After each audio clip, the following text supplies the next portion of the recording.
Seorang pemanah sedang mengikuti lomba menembak ikan di kolam dangkal. Ilusi yang dialaminya seperti tampak pada gambar berikut. Sinar cahaya dari ikan menuju mata pemanah membentuk sudut 60 derajat terhadap garis normal. Berdasarkan pengalamannya, pemanah tidak membidik langsung ke arah ikan yang terlihat, melainkan membidik ke posisi yang lebih rendah supaya anak panahnya tepat mengenai ikan. Berdasarkan pemahamanmu tentang pembiasan cahaya, evaluasilah pernyataan yang dilakukan oleh pemanah berikut. Oke. Nah, untuk ini berkaitan dengan tentang hukum Snellius, di mana ada sudut datang dan ada sudut bias. Sudut datangnya dari udara dan sudut bias dari air.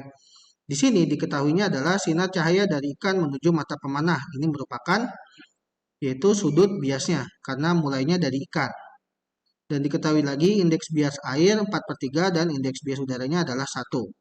Oke, berikutnya kita cari sudut datangnya. Untuk sudut datangnya bisa dicari dengan persamaan berikut. N air, indeks bias air dikali sin sudut datang sama dengan N udara dikali dengan sin sudut bias. 4/3 sin sudut datang sama dengan 1 dikali sin 60. Nah, sudut datangnya 4/3 sin sudut datang sama dengan setengah K3, di mana sin sudut datang di sini sama dengan 0,6445 atau sudut datangnya sama dengan 40,5. Nah, jadi mari kita cek beberapa pernyataan ini. Pertama, strategi pemanah membidik lebih rendah dari posisi ikan yang terlihat merupakan strategi yang tepat berdasarkan prinsip pembiasan cahaya. Ini benar. Karena pemanah harus membidik di mana sudutnya harus di bawah 60 derajat. Atau tadi sudah diperhitungkan sudutnya adalah 40,5 derajat. Maka pernyataan 1 adalah benar, yang A.